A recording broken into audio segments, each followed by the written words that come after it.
Freshly cut grass isn't just a summer scent, it's the plant's distress signal, a fragrant cry for help.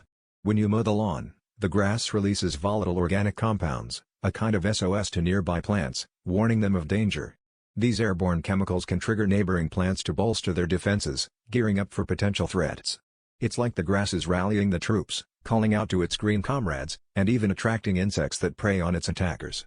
Next time you inhale that familiar, fresh aroma, remember, it's the soundless scream of nature, an invisible alert system at work, blending beauty with biological urgency in a world where even plants have their own way of communicating survival strategies.